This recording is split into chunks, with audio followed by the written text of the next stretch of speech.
Hey guys, and welcome back to part 3 of the Sonic the Hedgehog 3 and Knuckles playthrough. We're going through the third zone of the game, Marble Garden Zone, and it's, well, the first thing I have to say is I apologize, this is going to be a big part, like this is like 25-minute plus part, because we do 2 zones in this one. Because I was kind of tired of, like, I don't know, I felt like the parts were a bit too, didn't have enough content in them when they're like, yeah, it's just Angel Island. And it's just Hydro City because, well, I do a lot of special stages. But, you know, for Marble Garden and Carnival Night, I barely do any, or like 2. Because, well, we'll see how I do, but, you know. So I decided to do 2 parts, 2 zones to, you know, get a move on with the game. I don't want every part to be one zone. But it turned out to be a pretty big part overall, so... tell me what you think in the comments. Do you like longer parts, or do you think it should be like, yeah, below the 20-minute mark or something like that, 15 minutes, something like that. Anyway, let's talk about the actual zone, why don't we? Instead of talking about that behind the scenes stuff.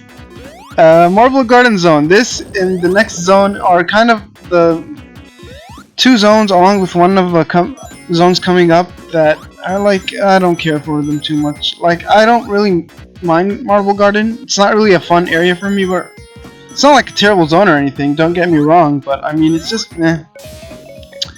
And the next zone after this, I don't like, period, so yeah. And the reason being, well, Marble Garden is a fine zone. The platforming is it's kind of slower paced, I guess. Because a lot of the times you have to use these tops to destroy platforms or destroy walls or pillars that Sonic can't destroy naturally, so you run on them to get some speed, and they fly, I guess you could say. And then you don't want to jump off of them when you get to where you need to go. You want to you know, let them touch the ground, because when they touch the ground they're gonna go like, you know, Beyblades, if anyone knows what that is.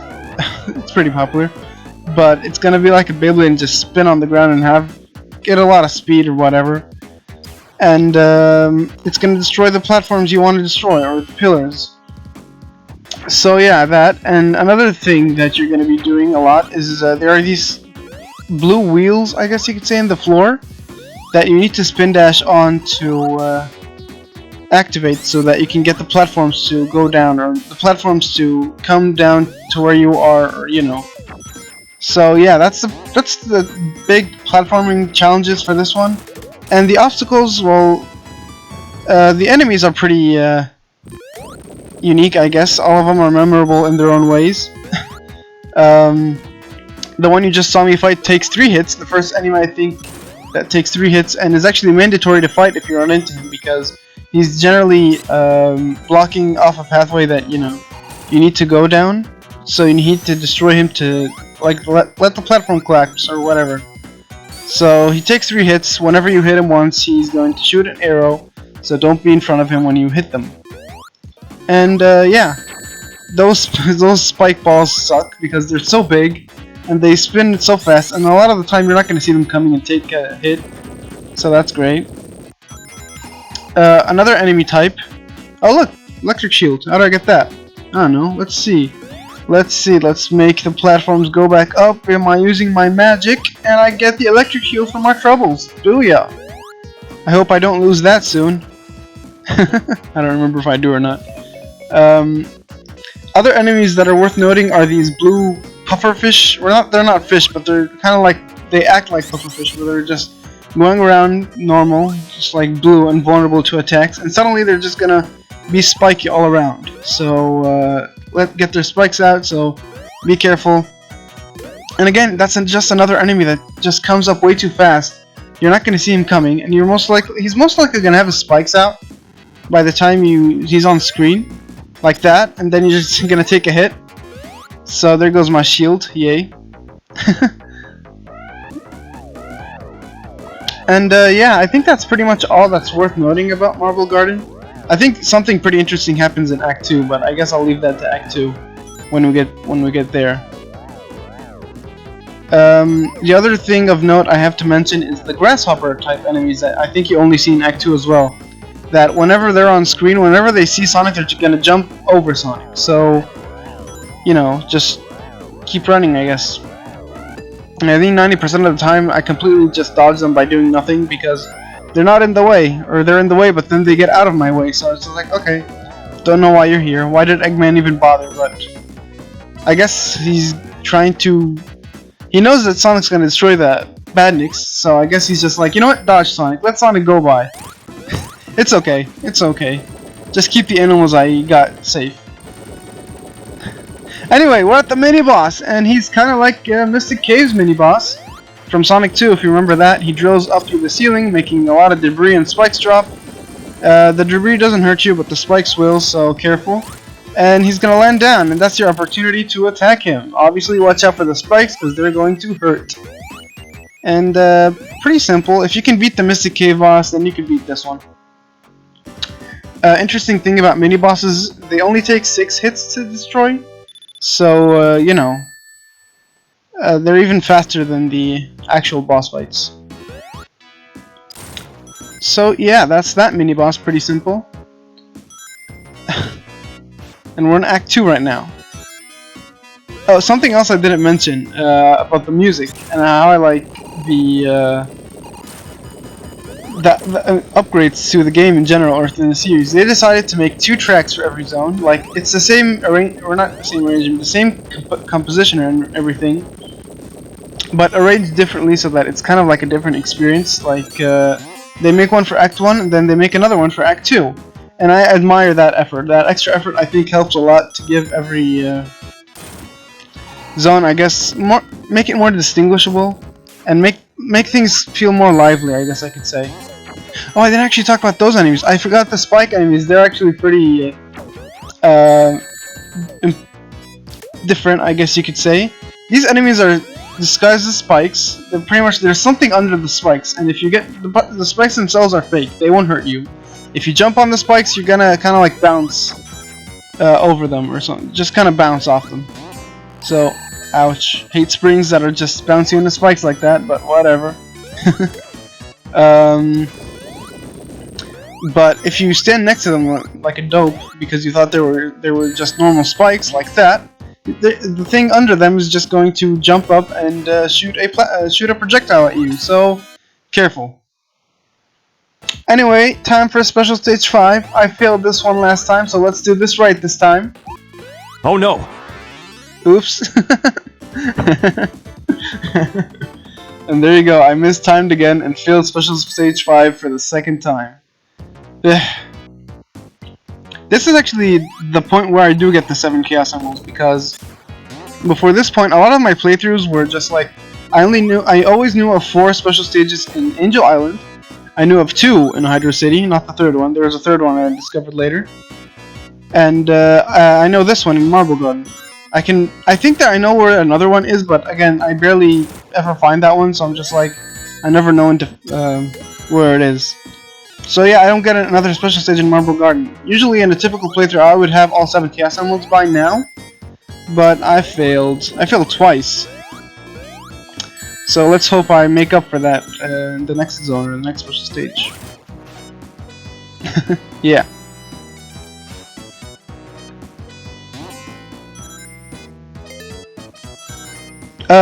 We're in Act 2, and I think I should mention the gimmick of Act 2. I think it's pretty cool. I mentioned this in Act 1 that it has a cool gimmick. And basically how Act 2 is, I think you caught a glimpse of it earlier. Basically Eggman is just, I guess we caught Eggman in the middle of kind of taking over this place, or just maintenance. I don't know what he's doing. But a lot of the time he's just get to areas where Eggman is just drilling through the ground, and you don't know what he's doing. He just drills through the ground and then just leaves. You can score an extra hit on him, but I don't think it doesn't count to the boss hits or at the end of this act or whatever. Just like you hit him for the sake of hitting him for no reason. But what that does is he's drilling through the ground, so he's kind of changing up the landscape a bit. So platforms are kind of crumbling and stuff, and you actually have to go through a segment where the platforms are kind of falling, or not falling, the landscape is slightly shifting, so you kind of need to get where you need to go quickly, or else you're gonna get crushed, and that's not fun. So, but I think that is a cool gimmick, though. I think that's pretty cool that you kind of like we cut Eggman in the middle of what he's I guess taking over an area and laying it out for Sonic. So when Sonic gets there, he should stop him. But Sonic, I guess, got here early, so you know we're stopping Eggman now, like right here. Oh, what that? Oh, there he is. He's drilling through the ground, and he just left for some reason. And now the landscape's kind of changing on us, and we need to hurry up and go because it's kind of I guess the ceiling is coming down. Something's happening, and you can't get crushed here. I have gotten crushed here before. So yeah, like here, I need to wait for I guess the other platforms to get down, so I can, or I guess the platforms are moving up. They're moving up. I don't know how that works, but whatever. And there you go. That's how that works. And more bonus stages. There is quite a lot of them. I leave them in because, you know, they're pretty short. And whenever I'm here, I just try to score as many items as possible. I think they're a pretty nice addition to the game, but I don't know if they're the funnest thing to watch. And, oh, man!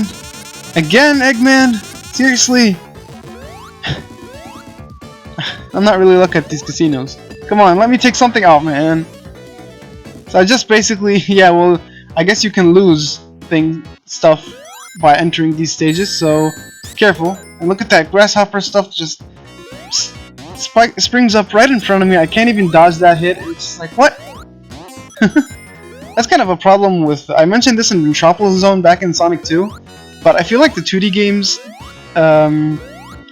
when you're going so fast, a big problem is you can't see things coming, so it's pretty hard to, you know, you're gonna get hit a lot when you can't do anything about it, so... Anyway, we're at the boss fight, and what Eggman basically does is he drills through the ground, and oh my god, there's no ground, we died. But thankfully, Miles Tails Prower, if you remember who he is, caught us. And now it's a pretty unique boss fight where Eggman's flying around trying to hit us with the drill, and Tails is flying you around, and what you're basically supposed to do is try to hit Eggman. You can either hit him by jumping into him like that, or hit him with Tails' two tails. So, yeah. Pretty interesting boss fight, pretty unique. And could be pretty difficult on depending on how you approach it. If you notice, I scored like 6 or so hits when Eggman was coming down to drill through the ground. So, yeah. That's pretty much how I do that, and that's how I recommend you do that as well, because I think this is a pretty awkward, it could be a pretty awkward fight, pretty hard to get your hits in on Eggman, pretty easy to get hit, and again, since you're flying, if you get hit, you're most likely not going to be able to pick up your rings. So, you know, don't get hit. I think it's pretty rare that you actually pick up some rings back after getting hit, so careful. But yeah, I think in general it's a pretty unique boss fight, so kudos for trying something new. Anyway, we're in the 4th zone of the game, and Carnival Night Zone. I guess you could say it's kind of like Casino Night from the last game, but instead of going with like a casino theme, they're going with more of a carnival theme, and yeah. And I don't like this place. I kind of get creeped out by this place. I don't like the coloring of like the mostly red and white background. It's a carnival and it's pretty lively, but I don't like the fact that it's at nighttime because I don't know. I feel like the coloring is pretty spooky, especially with how the theme is. The theme, like the music track, I would say, not the theme of the stage. I mean the theme of the stage, but well, you know what I mean. Anyway, the white and red coloring with the pretty dark background, I don't know, I think that could make for a pretty spooky coloring, and with like the background music with all the beat drops and whatnot, and the I guess royalty-free carnival music. That royalty-free music, I guess you could say. It just feels like a pretty creepy and not fun place to be. I don't know. Plus there's all these bumpers and stuff bouncing you all over the place and making it really awkward to get where you need to go. And Yeah, like right here, I'm gonna spend quite a bit just trying to get through because I just want to move on, but the stage won't let me move on. And come on, I want to get through. Knock knock. Yes, finally. Oh, what?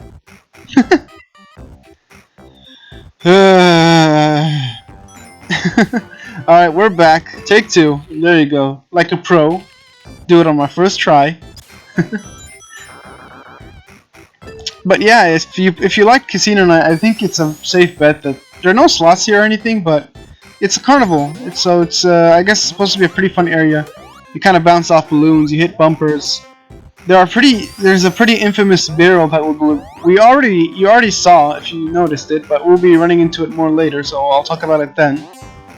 These weird platforms that just look really weird, and the way they act is pretty weird as well. It's just like the more you stand on them, they're gonna go down, but if you jump, they're gonna ascend. But the more you stand on them, the more they're gonna go up when you jump. So the thing is, I figured this out later when I'm playing through Act 2, I believe. But the more you stand on them, and then you want to stand on them for like a second or two, and then jump. That way it'll go high. You don't want to jump the instant you land on them because it won't go that high and you won't go too far. So yeah. Other than that, Carnival Night is pretty standard in terms of a zone. I don't know, I feel like there's not much to talk about here. There's water in the second act for some reason. I don't know what carnivals have to do with water, but yeah, there's water in the second act. So, okay. And, yeah. That's pretty much it, though. Like, I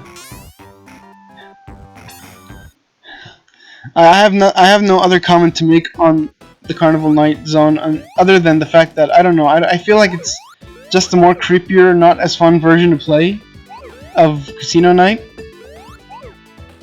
The theme song. I actually should talk about that. The theme song for Carnival Night. Well, the theme song I said I didn't like, but the composition. They actually a big marketing tactic that Sega used to market this game is that Michael Jackson was composing the soundtrack. And yeah, I get that. Yeah, that's pretty cool. And oh wow, it was in the middle of the 90s, so mid 90s, 94, yeah. So it's just like, what? Michael Jackson? Oh man, this soundtrack is gonna be amazing. And I'll be honest, I didn't not even before I heard the soundtrack. I just felt like, really? I mean, I get it. I get that that's a cool thing to get a huge musician and like someone really famous to compose your soundtrack, but this isn't Michael Jackson's style. He's not going to be able to make something out of this. And sure enough, from what I've heard, I think he did quit mid of the project because he just wasn't able to get behind the sound font and how things worked. And I totally understand that from his perspective because the Genesis sound chip isn't really that good. And I feel like that's actually a compliment, or that's saying something, because I think the previous two soundtracks, and this one as well, I don't think Sonic 3 and Knuckles is a bad soundtrack, but I think it's just lesser than Sonic 2.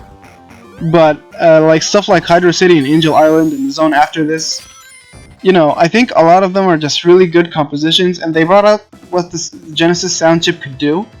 But I feel like not everyone's going to be able to do that, so I feel like Michael Jackson was actually kind of a poor choice for the, composer role. Anyway, let's talk about this mini-boss real quick, because I think this is actually one of the harder ones, because it's not merely obvious what you're supposed to do. This contraption comes down and it releases a spinning top, and what you're supposed to do is hit it so that it opens up, but you can't actually damage it. The only way to damage it is for the spinning top to run into it, but the spinning top is also destroying the platforms, so you want to open it up and dodge the spinning top as quickly as you can, so it hits it and destroys it before, it destroys the platforms, because, by the way, that's all bottomless pit under you, so, careful, I guess you could say. Yeah. Or not careful, just move quickly. Oh, move quickly while being careful. You know what I mean. Anyway, we're in Act 2 now, and you can start seeing the water elements. Yay, more water, and unlike Hydro City, we don't really run on the water or go fast in the water, it's just water for the sake of, I don't know what's the association between water and carnivals? I don't know. There isn't any other water zone other than, like, to my knowledge, like, yeah, the next... Well, maybe the next one has slight water elements as well. But at least the next one makes sense as to why there's water there. And, actually, yeah, the one after it as well has some water, I believe. Or maybe I'm thinking of the Knuckles playthrough. Because, yes, Knuckles is actually something pretty interesting, and something I really like. You can play as Knuckles in this game, as you've seen. Knuckles actually kind of go through different levels. The same levels, but different layouts for the levels, and different platforming sections.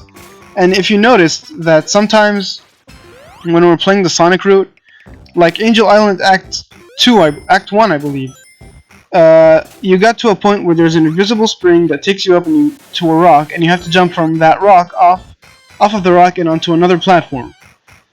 But there's some other bigger rocks that you can't destroy. Sonic can't destroy, but they're there and they're blocking another pathway. And you're thinking, well, how do I get to that other pathway?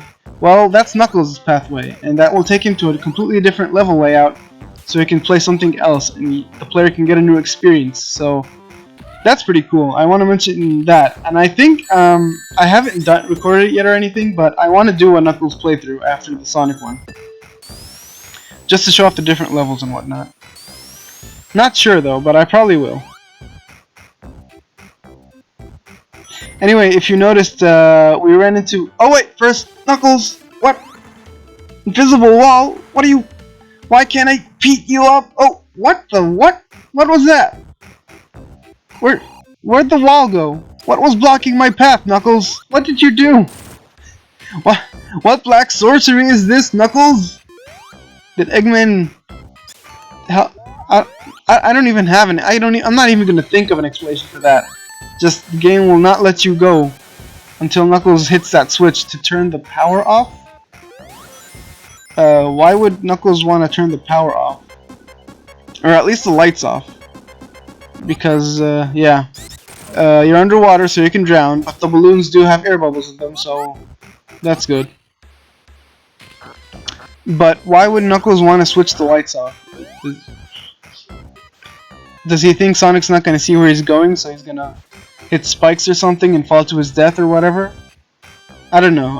I have no idea what the point of that was. But yeah, I guess Knuckles is being a villain.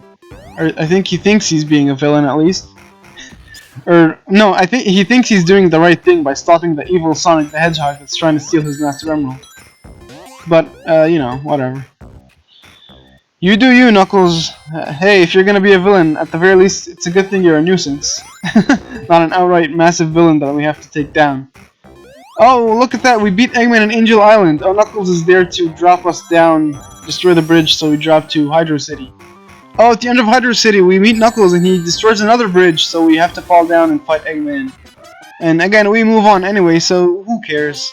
And then right here, Knuckles is in front of us for some reason, and he just turned off the lights and left. What? Why? What does that even matter? Knuckles, you're not very good at... It's a good thing Sonic isn't evil, because I imagine if the roles were reversed and Sonic was helping Knuckles from protect the Master Emerald from Eggman, I think Eggman would have an easier time. Like, see right there, the lights are back on. What was the point? But I think Eggman would have an easy time taking the Master Emerald from Knuckles with the resistance he's putting up. So, I don't know, Knuckles, you're doing a pretty bad job, if I do say so myself. And I think it's coming up right here. We're coming up to a segment. Oh, yeah, the Barrels of Doom. I should mention these. Anyway, how these work is pretty much, you stand on the barrel, it doesn't do anything. You're wondering what to do, you just press down and up to move it, like so. I'm pushing down right now so it moves down, and I push up so it moves up. The more you do it, the more momentum the barrel carries, so you can go further and whatnot. I didn't grow up with this game as much as the others, so I never really felt what a lot of other kids felt while they grew up with the game. Like, I heard a lot of horror stories about people had no idea how to operate these barrels at all. And it was just like, what? I mean, the Sega Genesis has like what, three face buttons and the D-pad, So I don't know, I feel like your options are limited. I think it's not that hard to figure out what you're supposed to do. But hey, that's just me. But yeah, I heard a lot of horror stories and people who didn't even know how to operate the barrels and whatnot, and it's just like, what? Okay. So yeah, these are dubbed the barrels of doom because I don't know. I have no idea why. Whatever. But yeah, oh well. I was about to say boss time, but first, bonus stage. Time to get some orbs. Hope I get something out of this bonus stage. Oh, an aqua shield! Yay! And come on, oh, I got an aqua shield. That's something, I guess. Okay, let's go fight this boss with my aqua shields. And oh, what? Not again! Oh, what? Oh, you closed off the pathway? Okay, I guess I'll go this way then. Whatever. Like I said, pretty miserable job with the resistance, dude. And I lost my shield because I'm a dunce. And oh, look at that! Supersonic! I didn't talk about this, but I actually unlocked Supersonic because I got all the Chaos Emeralds. And Eggman. Eggman? Eggman, I'm over here. Where'd you go? What happened, Eggman? I'm here. Okay, what now? There you are. What happened? Sorry, Sonic. I just forgot my wallet back there. Oh, okay, cool. Okay, pretty much how this boss fight works. He drops his ball, big metal ball, I guess, and then he kind of tries to uses it as a magnet, I guess. He attracts the ball back with electricity, and he's kind of high up to hit, but Sonic can hit him no problem, so it's not really an issue. And I unlocked Supersonic, so that boss was pretty pathetic, so... Okay, whatever. See you guys for part 5, or 4. Part 4. Sorry, I'm not really that professional, I guess. When we head to the next zone, and see what that is all about. See you then.